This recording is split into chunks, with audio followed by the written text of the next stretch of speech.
Assalamualaikum warahmatullahi wabarakatuh dan selamat sejahtera. Saya Nur Amirah Syazwani binti Razali dan rakan saya Nur Farisha Izzati binti Alias akan membentangkan tajuk pandangan tokoh perubatan silam Yunani, Islam, Cina, India tentang punca dan langkah-langkah membasmi wabak.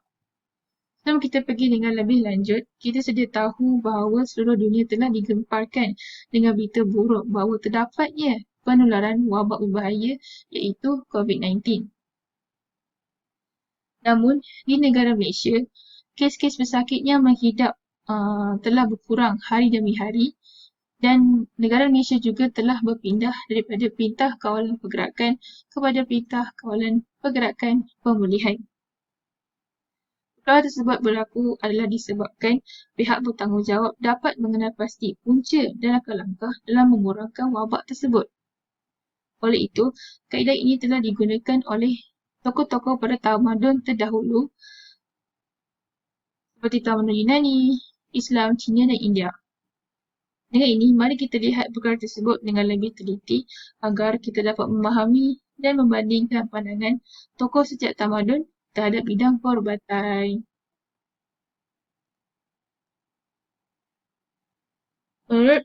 Menurut pandangan Hippocrates yang merupakan tokoh perubatan dalam tamadun Yunani, punca sesuatu penyakit berlaku adalah disebabkan sisa yang tidak dicerna yang dihasilkan oleh diet yang tidak seimbang.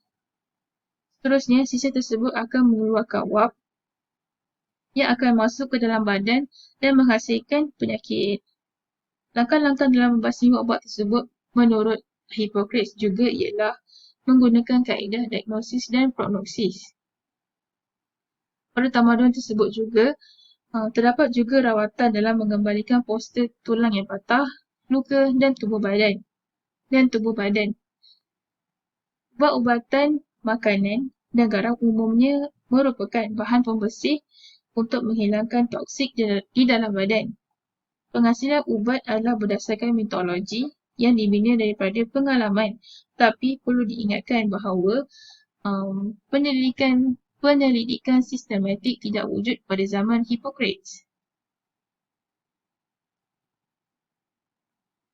Dalam tamadun Islam pula, menurut pandangan Ibnu Sina, punca berlakunya sesuatu penyakit adalah disebabkan terdapatnya racun atau toksin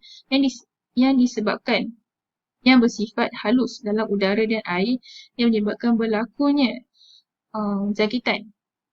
Beliau juga berpendapat bahawa racun tersebut dipercayai mampu menjangkiti manusia, seterusnya berpindah daripada manusia kepada manusia dan tidak hanya terhad kepada jangkitan melalui sedutan udara yang tercemar sahaja.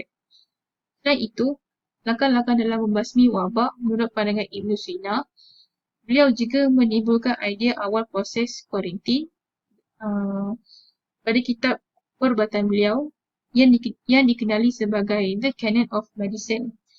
Dalam tulisan beliau, Ibnu Sina menjelaskan proses mengasingkan orang ramai dalam kadar 40 hari yang digelarkan sebagai Al-Arba'iniyah atau 40 hari bagi memastikan jangkitan tidak lagi disebarkan.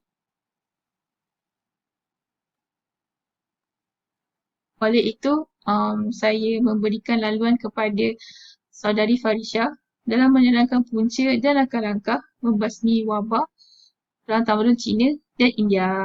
Sekian, terima kasih.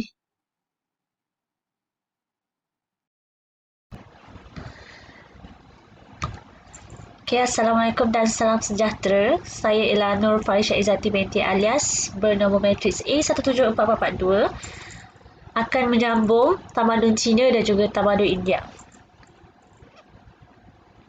Yang pertama ialah tamadun Cina. Mereka mempunyai kepercayaan terhadap punca penyakit. Yang pertama ialah konsep yin dan yang.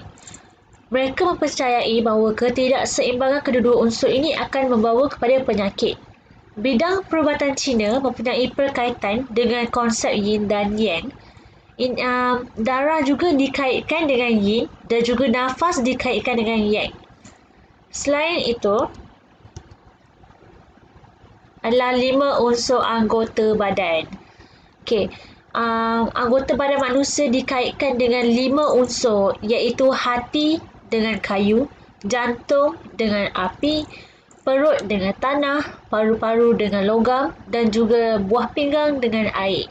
Oleh itu, dalam menyediakan ubat yang diberikan haruslah sesuai dengan keunsuran anggota tadi.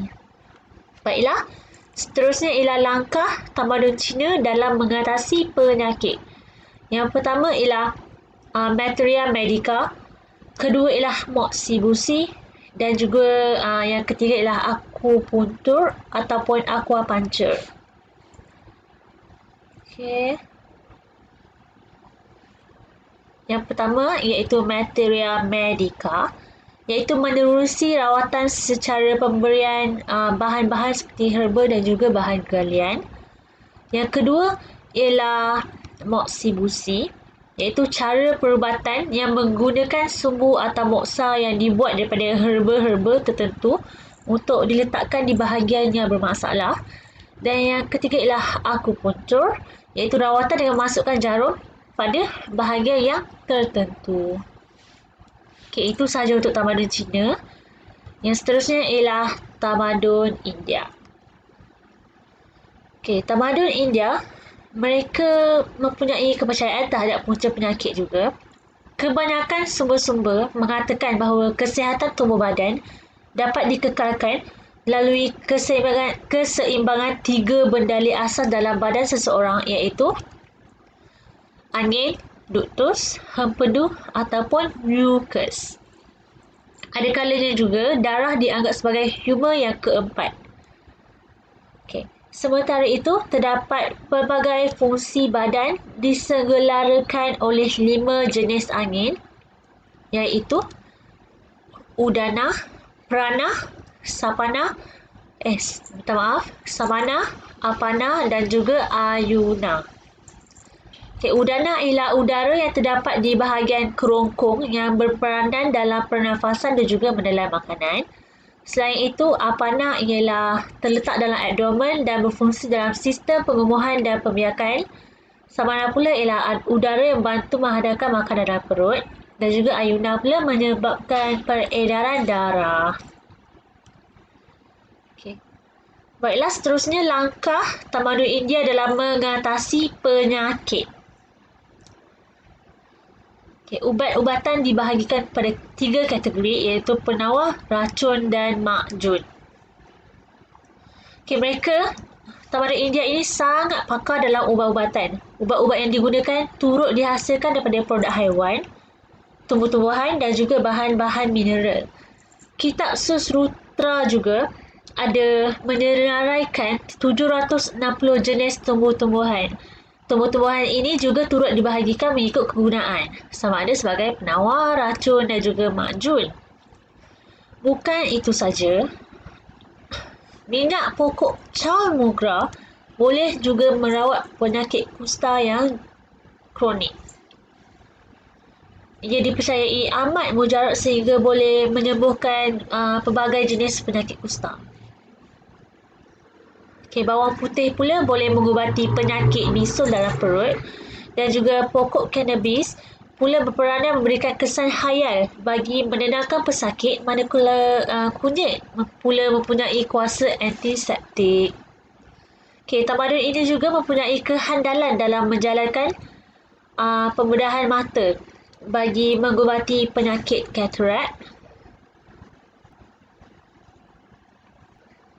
Okay,